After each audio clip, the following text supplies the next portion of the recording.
देवियों, सज्जनों, ख्वातीन व हज़रात and ladies and gentleman, Firoz Bakht Ahmad, chancellor Maulana Azad national Urdu university Hyderabad ने ये वीडियो विशेष रूप से प्रधानमंत्री मोदी जी के उन आंसुओं को लेकर बनाया है जो उनकी आंखों से काशी के कोरोना योद्धाओं के लिए भावुक होकर बहे थे।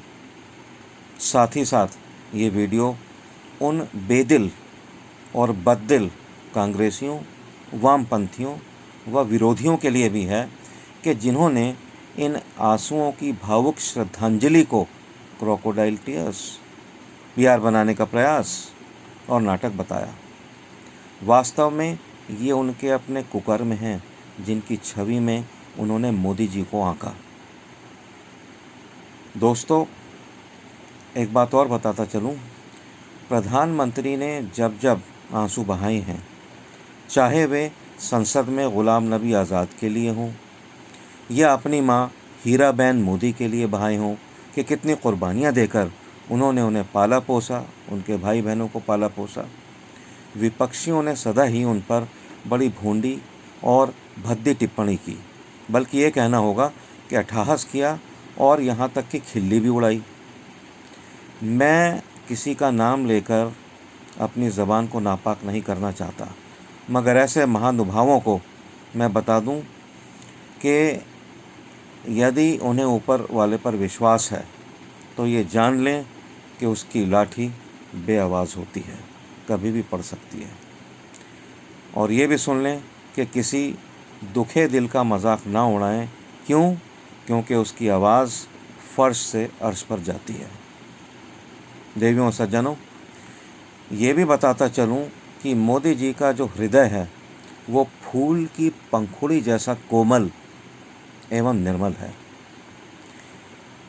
यदि उनका कोई पक्षी जैसे मोर वगैरह है, मुझे बताया गया, आदि बीमार हो जाता है या गुज़र जाता है तो एकांत में वे उसके लिए फपक फपक कर आंसू बहाते हैं। मगर इसका मतलब ये नहीं है कि वो कमज़ोर व्यक्ति हैं। रोने वाला व्यक्ति कभी कमज़ोर नहीं होता।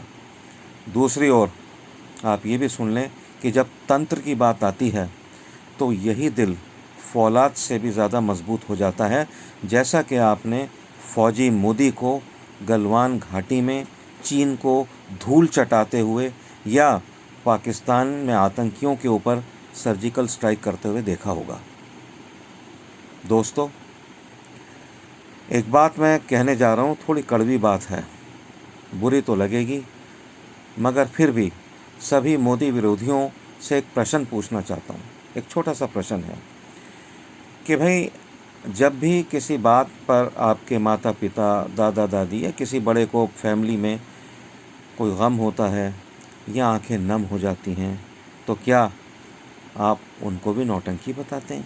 माफ़ कीजिए, मैं ऐसा पूछना नहीं चाह रहा था, लेकिन जब आप मोदी जी के लिए ऐसा सोचते हैं तो पूछना पड़ेगा। आपकी आंखें भी तो कभी नम होती होंगी, आंसू आते होंगे। मैं बताता हूँ आपको, कुछ रोज़ पूर्व मेरी एक खरगोशनी जो थी वो गुज़र गई, अल्लाह मियाँ को प्यारी हो गई, और मुझे उसका इतना गम है कि मैं आज भी फूट फूट के उसके लिए रोता हूँ। नमाज़ पढ़ता हूँ तो नमाज में उसकी याद आ जाती है, तब भी ज़ारो क़तार में रोता हूँ। ये दिल है भाई, ये पत्थर नहीं है। और एक बात और सुन लीजिए, मोदी जी का मन तो इतना कोमल है कि वे तो अपने कट्टर विरोधियों के साथ भी बड़ा नरमी का बर्ताव करते हैं। आपको याद होगा कि एक बार ऑनरेबल केजरीवाल जी ने उन्हें मानसिक रूप से असंतुलित बता दिया था। आप सोचते होंगे मोदी जी ने उसका क्या बदला लिया। उसका बदला मोदी जी ने उनकी पुरानी खांसी का बेंगलुरु में एक बड़े अच्छे इंस्टीट्यूशन से इलाज करा कर दिया था। ये है मोदी। ऐसे सूफियाना और फरिश्ता सिफत व्यक्ति के दिल को दुखाकर विपक्षी खुदा के कहर को दावत दे रहे हैं। माफ़ कीजिए, सख्त ज़बान है लेकिन सच्चाई है। देवियों, सज्जनों, एक बात मैं ये भी बताता चलूँ कि मतलब क्या मैं इसको कैसे कहूँ। हो सकता है कि आप मुझे जो मैं बात कहने जा रहा हूँ मुझे आप कहें कि मैं मोदी भक्त हूँ, मैं इब्नुल वक्त हूँ, या मैं कुछ भी हूँ, या अल्लाह का भक्त हूँ, लेकिन कहूँगा ज़रूर, अच्छी लगे या बुरी लगे आपको। एक बात समझ लीजिए, मोदी जैसा मोदी जैसा दमदार, दिलदार, जानदार, शानदार, वज़ादार, सेवादार, वफ़ादार, कामदार और सबसे अधिक ईमानदार प्रधानमंत्री सदियों में, क़र्नों में बस एक बार ही आता है। उसकी कदर करो, उसकी सेहत और लंबी उम्र की दुआ करो। एक बात और कह दूं, जो आपको करना है करिए, और आप करते चले आ रहे हैं, दुनिया जानती है। मेरी अगर कोई बात नागवार गुज़रे तो मेरा फ़ोन नंबर है 9810933050। इस पर फ़ोन कर लेना, क्योंकि मोदी के बचाव के लिए मैं दुनिया के 800 करोड़ लोगों में से किसी से भी डिबेट का चैलेंज कबूल करने को तैयार हूँ। शुक्रन कसीरन। जय हिंद।